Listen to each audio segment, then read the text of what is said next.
Diz assim a palavra do Senhor. 1 Samuel, capítulo 1, a partir do primeiro versículo. Diz assim: havia um certo homem em Ramataim, sufita dos montes de Efraim, chamado Eucana, filho de Jeroão, neto de Eliú, bisneto de Tou, filho do Efraimita Zufi. Ele tinha duas mulheres, uma se chamava Ana e a outra Penina. Penina tinha filhos, Ana, porém, não tinha. Todos os anos esse homem subia à sua cidade, a Siló, para adorar e sacrificar ao Senhor dos Exércitos.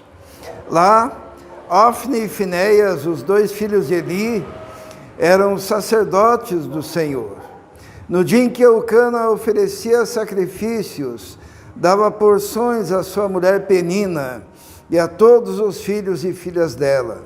Mas a Ana dava uma porção dupla, porque a amava, apesar de que o Senhor a tinha deixado estéril. E porque o Senhor a tinha deixado estéril, sua rival a provocava continuamente, a fim de irritá-la. Isso acontecia ano após ano.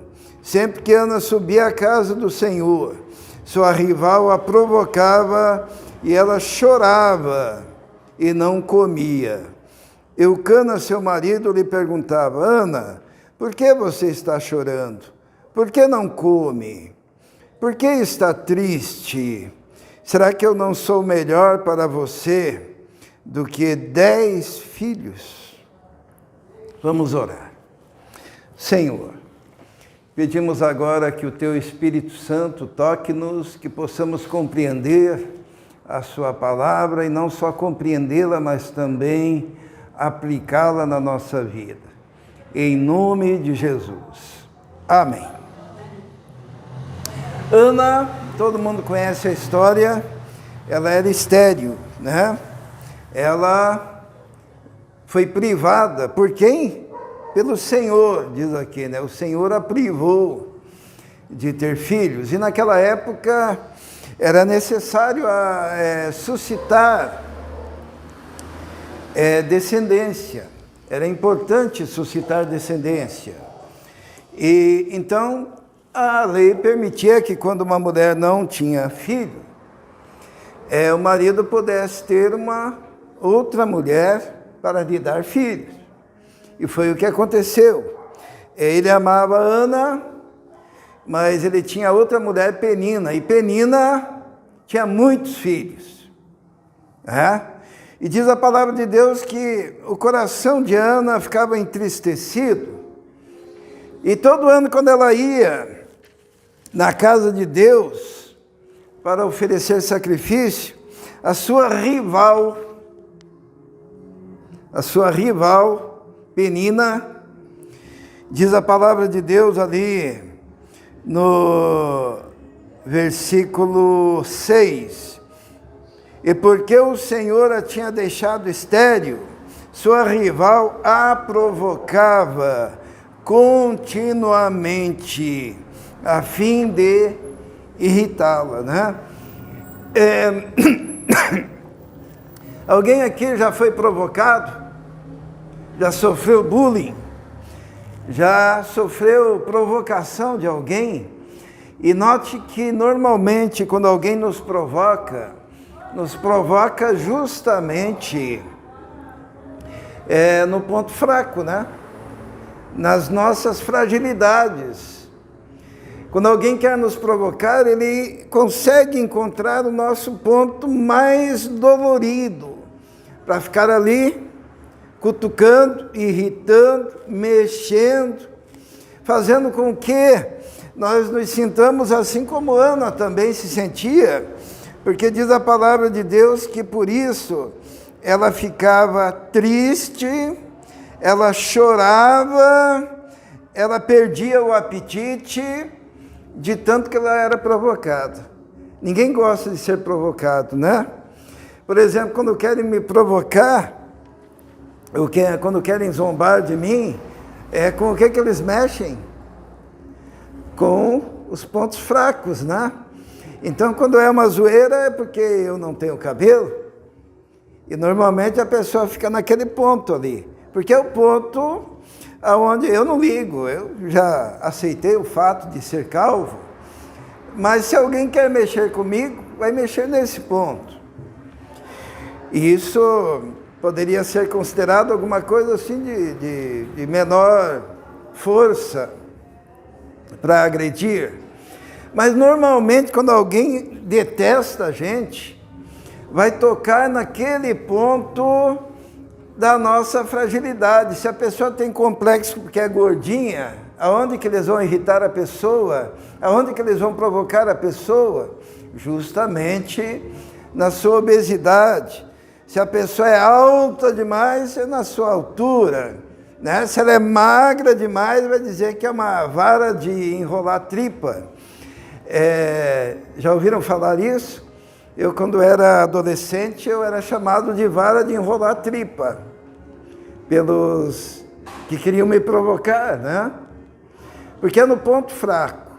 Mas, às vezes, as pessoas que querem nos provocar, elas tocam em pontos mais sensíveis. E o ponto mais sensível de Ana era o fato de ela não poder dar filhos ao seu marido, né? E ali aquela mulher ficava quanto tempo? Continuamente, a tal ponto de provocar choro, a tal ponto de provocar tristeza, a tal ponto de provocar angústia, provocar dor no coração de Ana. O que fazer com as provocações? É uma curiosidade, quantos aqui já foram provocados em algum ponto fraco, em algum ponto de fragilidade? Ninguém, apenas eu. Né? Por exemplo, se a igreja é pequena, o meu ponto de fragilidade é dizer, nossa, ele é pastor daquela igrejinha pequenininha que fica onde era uma quitanda, né? E eles podem começar a cutucar nesse ponto. Ou se a pessoa, sei lá, tem um emprego que não é considerado o top dos tops, as pessoas podem provocar e dizer, nossa, estudou tanto, e hoje é um funcionáriozinho lá daquele, sei lá, daquele mercadinho, ou está varrendo a rua, né?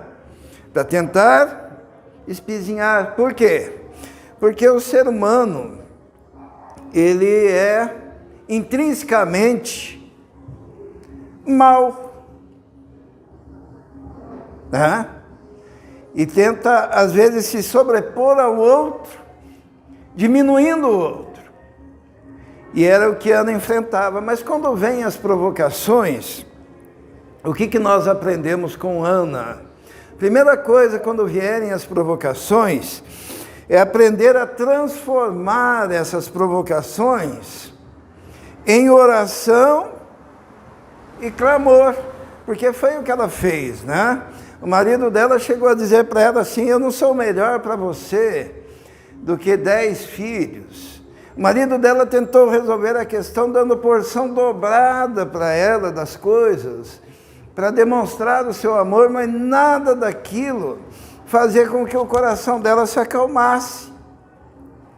Mas o que ela fez? Versículo 9, diz assim, certa vez, quando terminou de comer e beber em Siló, naquela época o lugar da casa de Deus era Siló, né? Ainda não era Jerusalém, estando o sacerdote Eli sentado numa cadeira junto à entrada do santuário do Senhor, Ana se levantou e com a alma amargurada chorou muito e orou ao Senhor.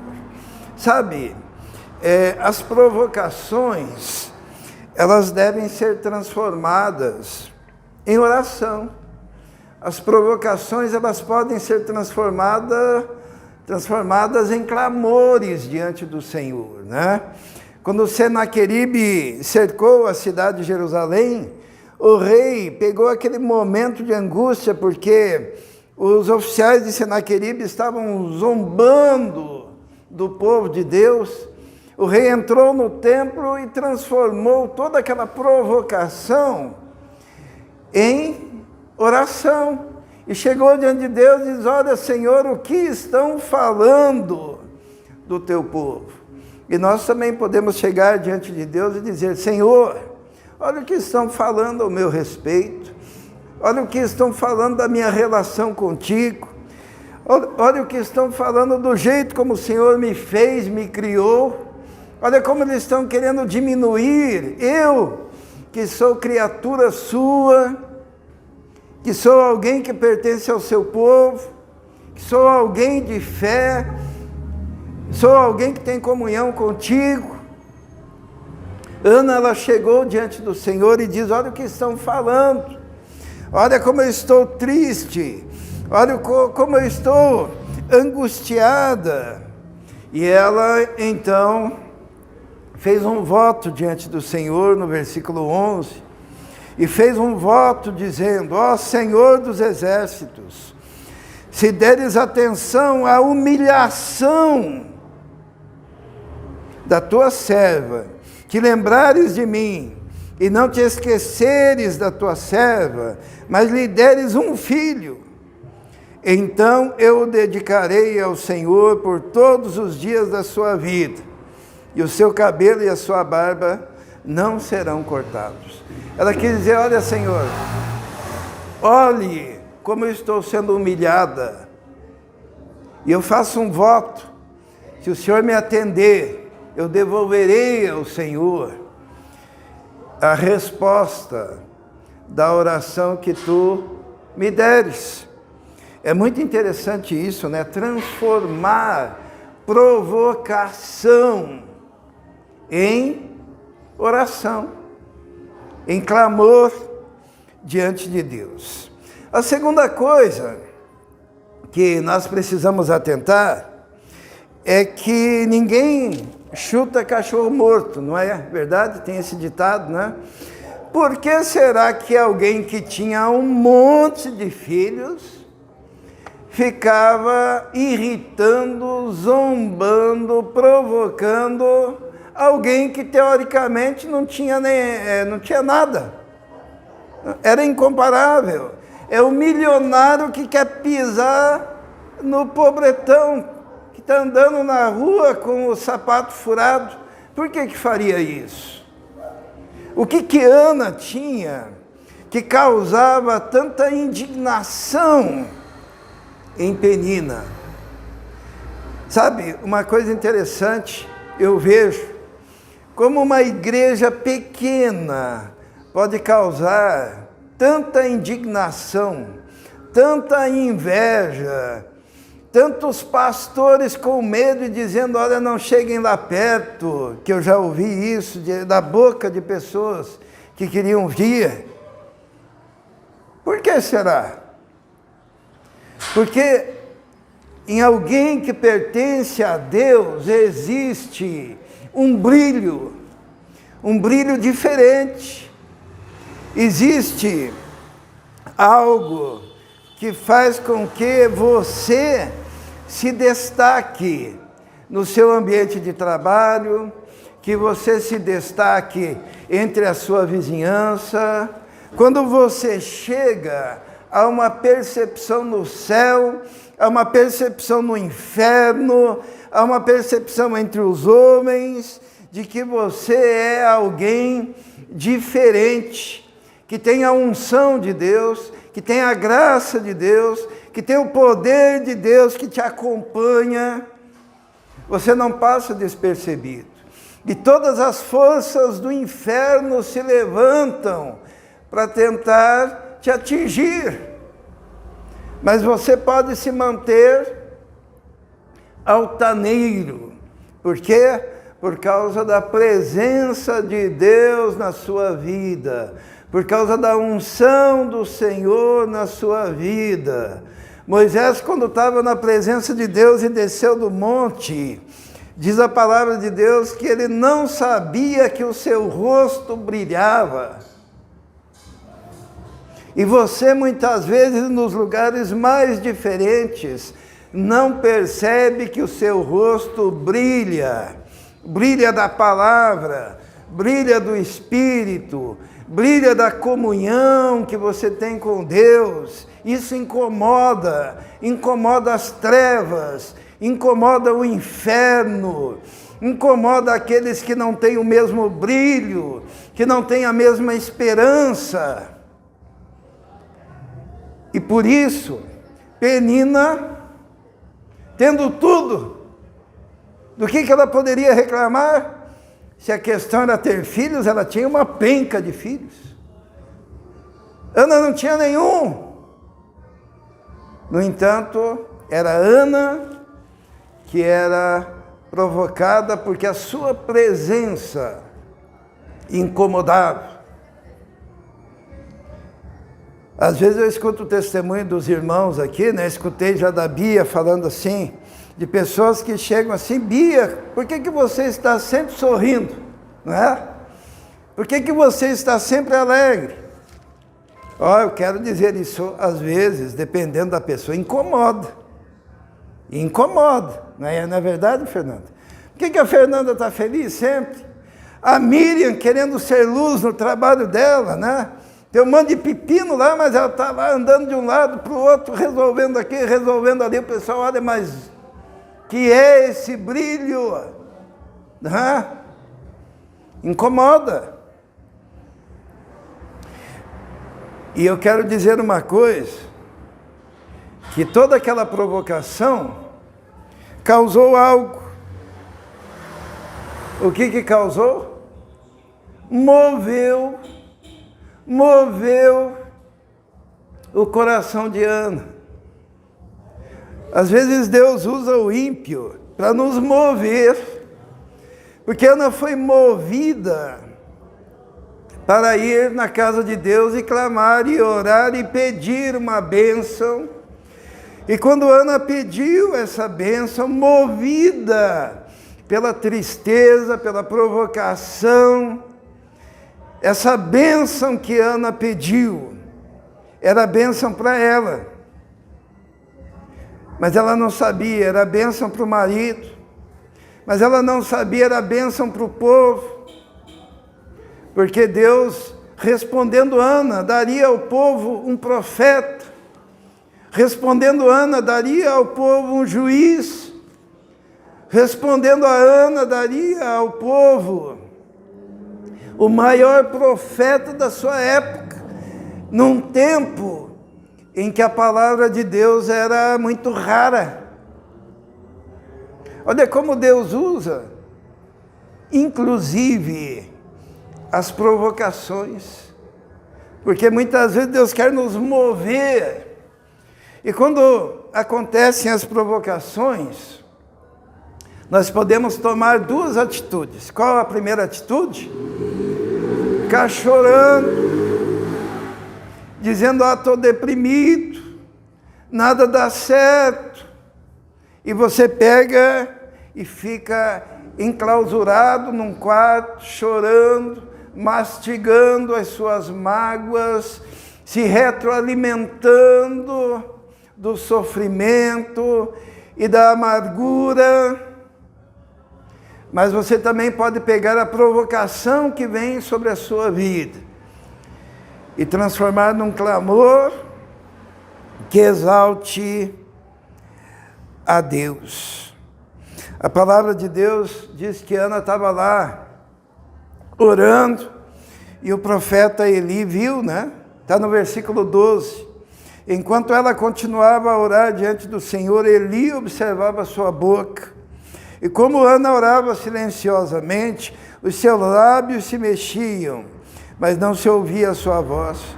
E Eli pensou que ela estava embriagada e disse: mulher, abandone o vinho.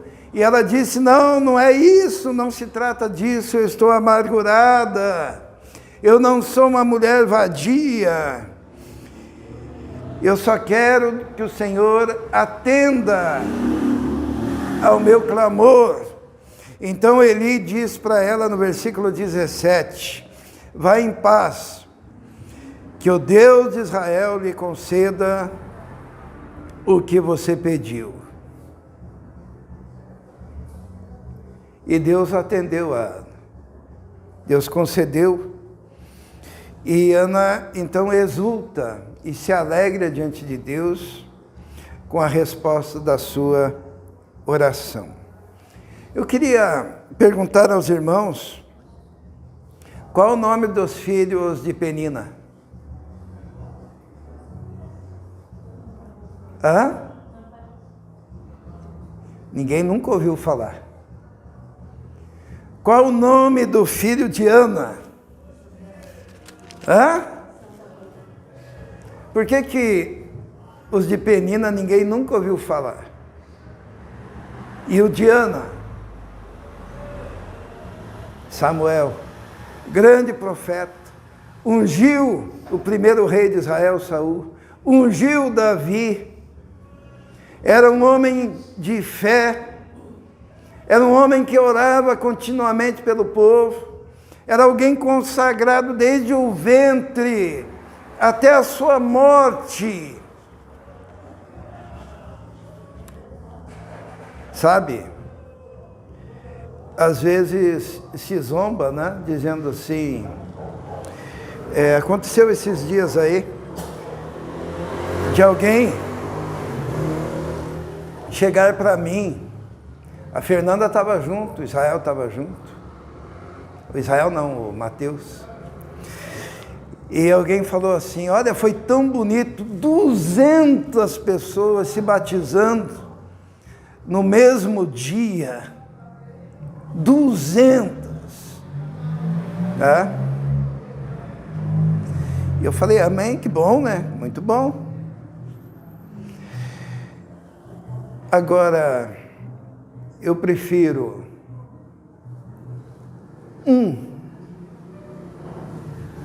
Samuel do que 200 que não vão realizar absolutamente nada. Esses dias, nesse mesmo lugar dos 200, aconteceu nos Estados Unidos um caso de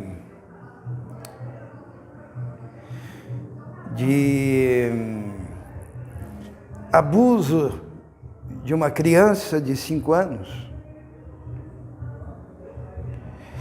E lá onde os 200 foram batizados, foram ensinados a ser dizimistas, né? Contrataram alguém com dinheiro, com dízimo do povo de lá, para ir nos Estados Unidos, na Flórida, para ajudar na libertação do abusador.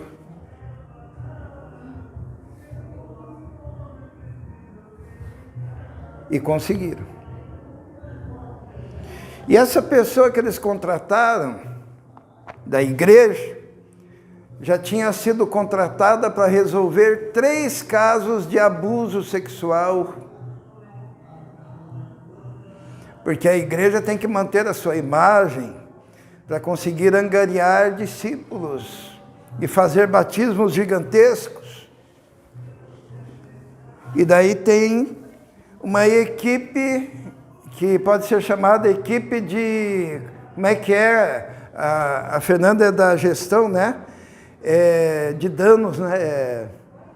Não, de diminuição de danos, tá? Para que não traga tanto prejuízo à imagem. Mas eu queria dizer o seguinte, Deus nunca se preocupou com a imagem do seu povo. Quando Davi pecou, como é que está na Bíblia que ele fez?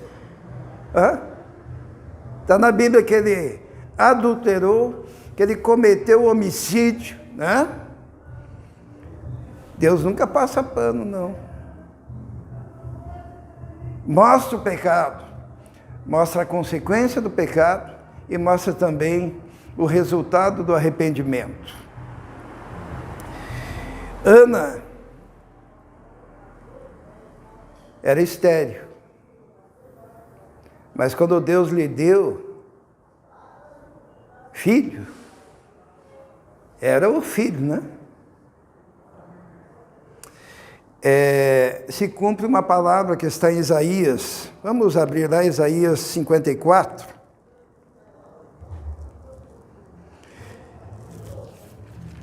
que diz assim, Isaías 54, cante, ó estéril, você que nunca teve um filho, e rompa em canto, grite de alegria, você que nunca esteve em trabalho de parto, porque mais são os filhos da mulher estéril do que daquela que tem marido, diz o Senhor. A tradução melhor aqui seria: mais são os filhos da mulher estéril do que daquela que é fértil. A tradução aqui aparece que tem marido, né? O que significa isso? Significa que Deus sempre inverte a lógica. Quem que era estéril e teve um filho extraordinário? Sara, certo? Quem foi o filho de Sara? Isaac, né? Raquel também era. Tem os casos das mulheres dos patriarcas. Tem o caso de Isabel. Quem foi o filho de Isabel? João Batista. Sabe por quê? Porque Deus reverte a lógica. E da fraqueza, Ele traz força. Quando Deus atendeu o pedido de Ana, ela orou novamente agradecendo. E nós vamos ler um pedaço da oração de Ana em 1 Samuel, no capítulo 2. A partir do versículo 3, 1 Samuel 2:3. Não falem tão orgulhosamente, nem saia das suas bocas tal arrogância, pois o Senhor é Deus sábio, e é Ele quem julga os atos dos homens. O arco dos fortes é quebrado, mas os fracos são revestidos de força. Os que tinham muito, agora trabalham por comida, mas os que estavam famintos, agora não passam fome. A que era estéril, deu à luz 7 filhos, mas a que tinha muitos filhos, ficou sem vigor. Quando nós somos provocados, irmãos, nós devemos lembrar de Ana. Transformarmos a provocação em clamor e oração. Transformar as lágrimas em petições, lembrando que o Senhor é aquele que usa a nossa fraqueza para nos tornar férteis e produtivos no seu reino. Quando você estiver sofrendo provocação, ore para o Senhor e lembre-se que toda provocação é resultado de um brilho que tem em você e que o outro não tem. E por isso que você incomoda tanto, porque você anda com Deus. A Bíblia diz assim que o ladrão vem para quê? Roubar, matar e destruir. No momento que você entrou como alguém do reino e que tem o brilho de Deus em você, tem um cara querendo te matar, te roubar e te destruir. E se você está vivo, é porque tem um Deus que te protegeu da morte, do roubo e da destruição.